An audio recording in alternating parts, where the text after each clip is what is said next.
নতুন সভাপতির নাম ঘোষণা হওয়ার পর বরজলা এলাকায় প্রকাশ্যে কোনো ক্ষোভ বিক্ষোভ লক্ষ্য করা যায়নি, বরং খুশির জোয়ার বইছে গোটা বরজলা এলাকায়। এবার 4 বরজলা মণ্ডলেও নতুন মুখকে দায়িত্ব দেওয়া হয়েছে।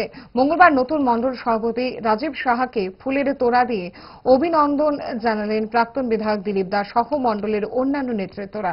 নতুন মণ্ডল সভাপতি রাজীব সাহা সংবাদ মাধ্যমের মুখোমুখি হয়ে জানান, 2023-এ বরজলা বিধানসভা কেন্দ্র পদ্মফুল ফোটেনি, তাই সমস্ত বুথ সভাপতি থেকে শুরু করে সকল কার্যকর্তাকে সঙ্গে নিয়ে 2028 সালে বরজলা বিধানসভা কেন্দ্রে তিনি পদ্মফুল ফোটাবেন।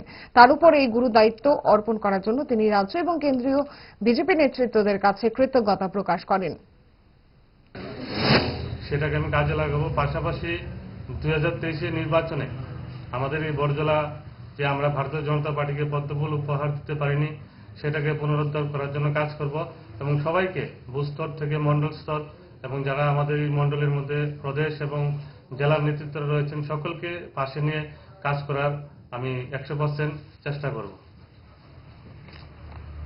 মানুষের কল্যাণে কাজ করতে আপনার প্রধান ভূমিকা কি হবে? দেখেন, আমাদের এখানে 5টা পঞ্চায়েত এবং 5টা পৌর নিগম রয়েছে।